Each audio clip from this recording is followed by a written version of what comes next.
Today's goal is to turn this Mentos gum container that has a pretty nifty shape into something cool for D&D.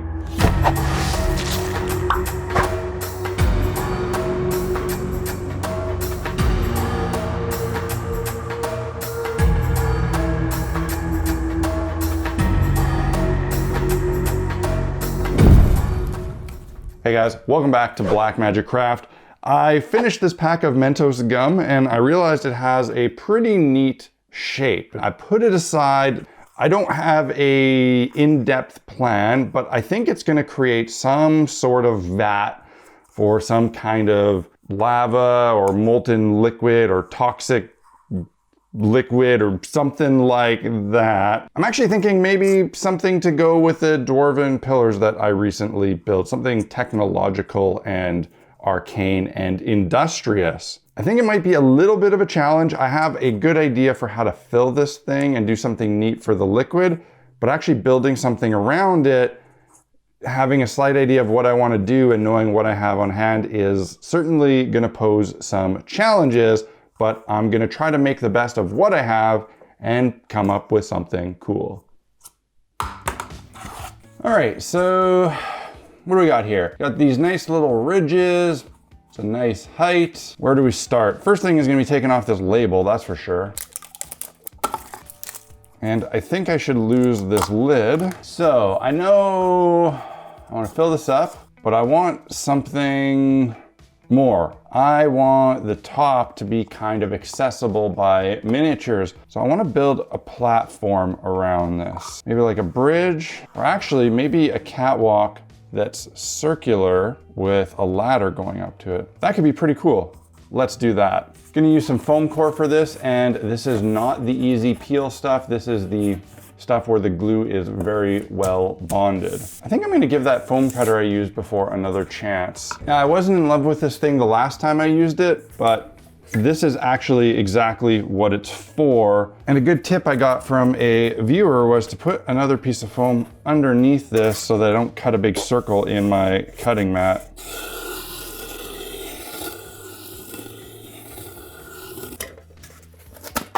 Not bad. Still doesn't give a very clean cut on this edge, but that might be me not knowing how to properly use it. I don't actually want this full circle. I only want half of it. And the reason is that I want a catwalk around this thing, but I want the front mostly exposed. Aha, that's exactly what we want here. Warm up the old glue gun. Now I need a couple things. One is some cladding to cover the edge of this foam core. I think the idea is that I'm gonna make this all look like metal. And then I'm gonna need some sort of ladder or steps to get up to this thing. And I'm thinking maybe some kind of fence. I don't know if I can make a fence of sorts, maybe with granny grating or something like that, and possibly a pipe or two. Let's start with the cladding. Paper cutter makes this a lot faster. Should be able to just glue this around the edge.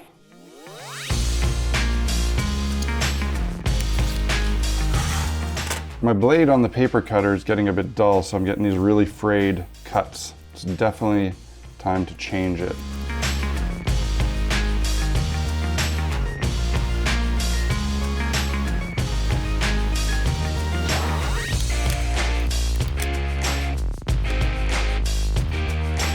It helps to have some calluses on your fingers when you're working with hot glue like this. I recommend using a low temp, small hot glue gun. I kept these pieces long and wrapped them in along the sides. That'll add a nice little kind of like metal banding seam, I think. Clean up some of those frays from my dull paper cutter. You just gotta channel your inner Y-lock and you're good to go. Next, let's think about some kind of fence. Now, as much as granny grating is tricky to work with, I think it's gonna be perfect here. And actually, maybe these will work for something cool too. I don't want it to be too tall though. 2 squares for overlapping the edge and then visible. 4 will be sufficient. But I kind of want to lose some of this granny grating recognizable pattern. It's a little bit too modern industrial for the look I'm going for. So I think I'm going to cut away some of these cross pieces and hopefully it'll end up with a cool looking pattern.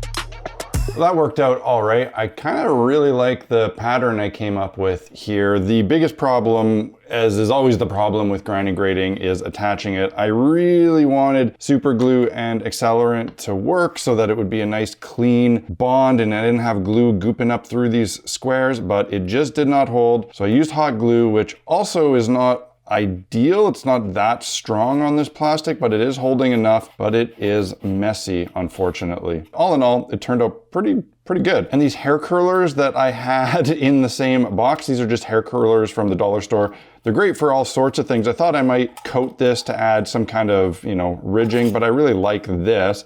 But it actually worked as a very quick little ladder. I was thinking I'd have to make something out of like toothpicks or plastic tubes or something annoying, but that worked quite well. When you use super glue and accelerant, it kind of makes a little bit of a texture. Because I'm gonna want this to be looking like a metal, I don't really know how to do like a hammered steel. If I actually coat this in super glue, spread it around, and then spray some accelerant on it, it'll actually give me a nice little texture, and it's gonna make this very, very hard.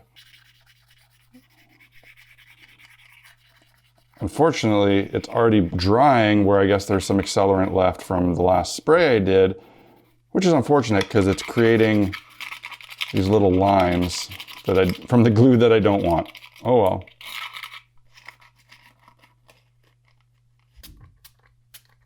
Now I can start to think about filling this. I'm gonna do the top with Sculpt-A-Mold, but I don't wanna completely fill it because that's kind of wasteful. Probably just gonna fill it with some kind of foam, but I want a little bit of weight to it, so I'm gonna put some sand in the bottom of this first. Actually, I'm just gonna fill this whole thing up to the point where I wanna use Sculpt-A-Mold.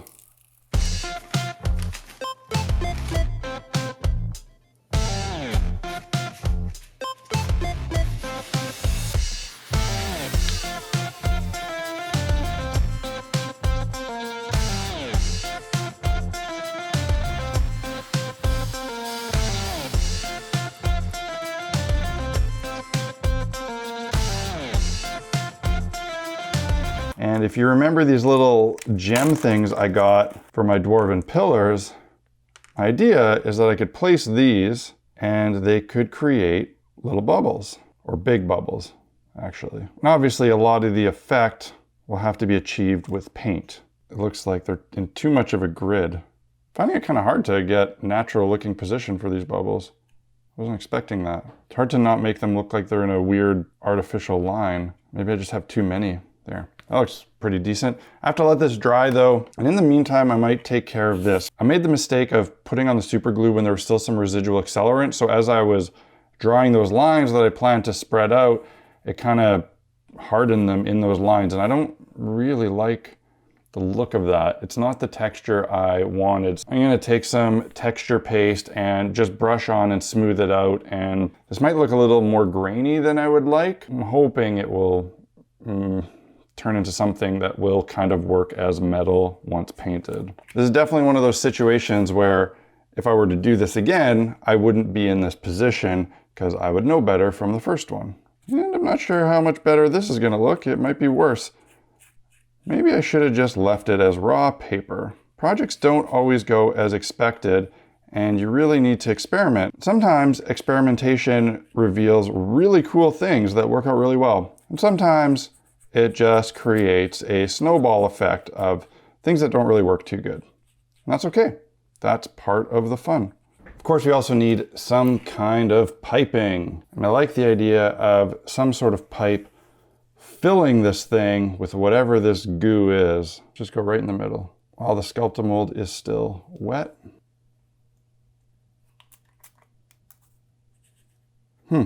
That did not glue very well. This is one of the things I hate about working with all these different kinds of plastics. So many adhesives just don't work universally, or the ones that do take way too long to set. Let's try hot glue. I don't know why the straw didn't stick to super glue there, when on a previous project, I definitely used the same super glue on the same straws and it worked fine.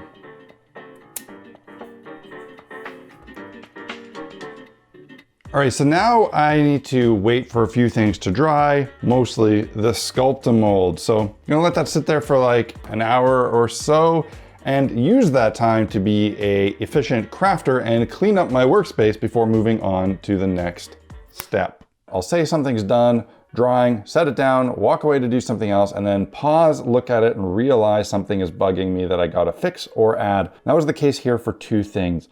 One was this area here. I really did not like the texture situation that happened.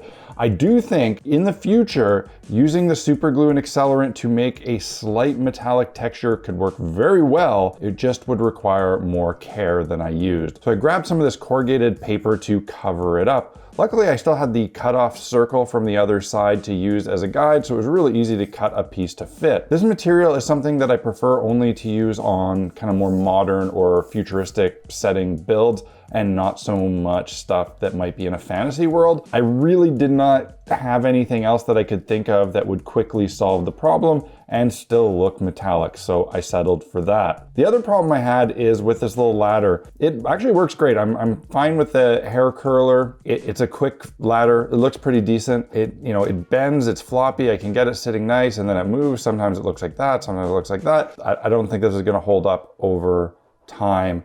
So I have resigned myself to locking this onto a base. I want it to look a little bit different. I cut a little piece of foam to act as the base, and I'm gonna offset this a bit and make it a little bit more interesting. My idea is that this isn't supposed to look like the floor. One of the things I don't like about bases is that it mimics a floor and then you put it on actual floor and it looks weird. I want this to look like a separate platform that is part of this, so it will look good anywhere I place it. I figured some intricate brickwork would be nice here rather than simple stone. So to save some time, I used my texture rolling pin. Obviously you could do this by hand, as I've demonstrated numerous and countless, so many times on this channel. But this was a really nice time saver that gave me a really nice intricate pattern that's very, very perfect. I decided to clad it with some construction paper and use some little gems to create rivets. So when I get to painting, I'm gonna paint this like metal. So this is like metal banding with inset brick for this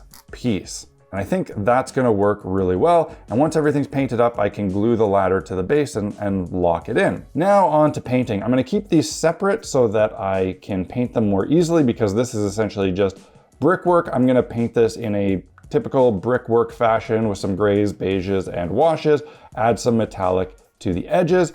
And for this, I'm gonna spray prime it with an aerosol primer so that, everything sticks to all these different plastics. And then I wanna paint it like a brass. And I'm gonna use VALLEJO Model Air airbrush paint to do this, because it's going to apply very quickly and dry very fast and be easy to get in all the little nooks and crannies. But I do want to say, if you don't have an airbrush or those kind of paints, you may have seen me using these recently. They're from Folk Art and they're called Treasure Gold. There's a whole line of these metallic paints, and craft paints in general are very good for brushing on large areas of metallic. They cover pretty well, and aside from tiny details on miniatures, they're really good. I like them quite a bit, but these are the best ones I've ever used. They apply nice and thin, they flow nicely, and they cover really, really well. I've used these a bunch recently, and I would highly recommend using something like this if you're not gonna use an airbrush, but it's gonna take so much longer and be more difficult to get in all the little nooks and crannies. So I'm gonna take advantage of the tools that I have and use this.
And we're all done painting. Added a little bit of extra grime just to make it look like it's in kind of an industrial factory full of soot and gross and rust, a little bit of rust to the iron portions. We're not completely done. I'm not leaving this looking like metallic gold, although bubbling gold is kind of cool. I've decided on a toxic kind of green, so I'm gonna use some green acrylic ink. The first thing I'm gonna need to do though is spray it with some white, I think, to get an undercoat, and then I can spray it with some green ink, and then I can add some actual liquid effects to finish the whole thing off. Before I put on the water effects, I think I do want to try using a little bit of Citadel shade. This is like the dark green. I just want to see how this looks. I'm thinking it might give it a little bit more depth.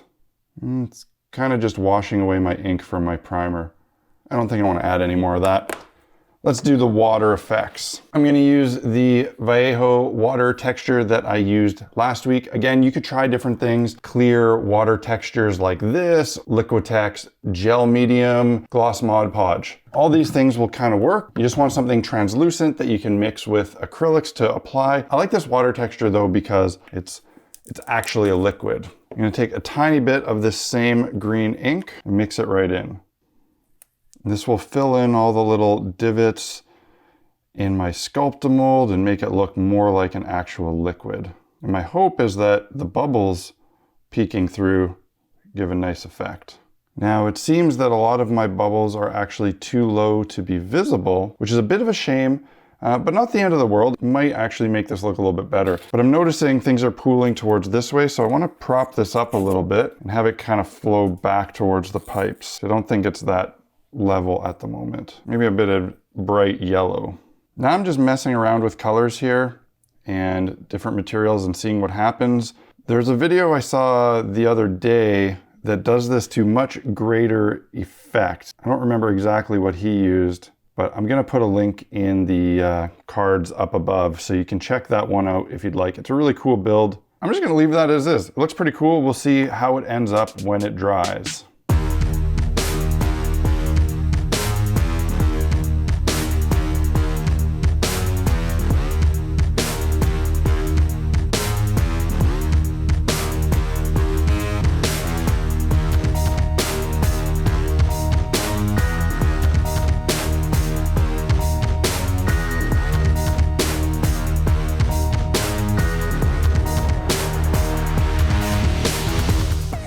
Well, I gotta say, I'm pretty pleased with this little project and how it turned out. Of course, there's a few things that I would do differently if I were to do it again, but I don't think any of them are worth dwelling on, really. There are two things I do want to talk about, though. One is the base. I am reluctant to put bases on terrain. In general, I don't like them. I think this base actively makes this a better and more interesting piece. This base is part of the item and not trying to represent or blend in with the environment that the item sits in. And I think that's crucial and important and something I need to keep in mind for the future. Because if you can find a way to do that, then it opens up a lot of really cool possibilities. Another thing I want to mention is that you might have noticed in the final glamour shots that the liquid looked different than it did before it dried. It's actually a lot lower, it's not flat and smooth, and more of the bubbles are visible. At first I thought maybe the water effect shrunk when it was drying, but I don't think that's the case. I actually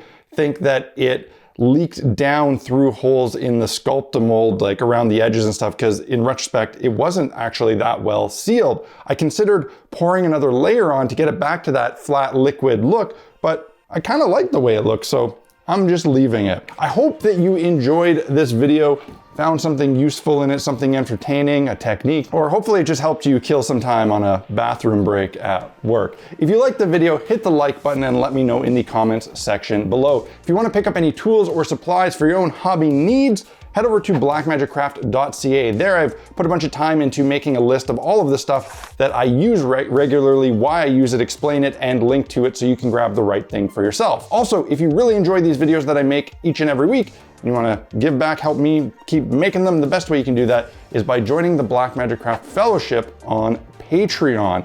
The support there goes a long way to making all of this possible, and I would love to have you as the newest member. That's it for this week, guys. Cheers. happy crafting. See you again next week.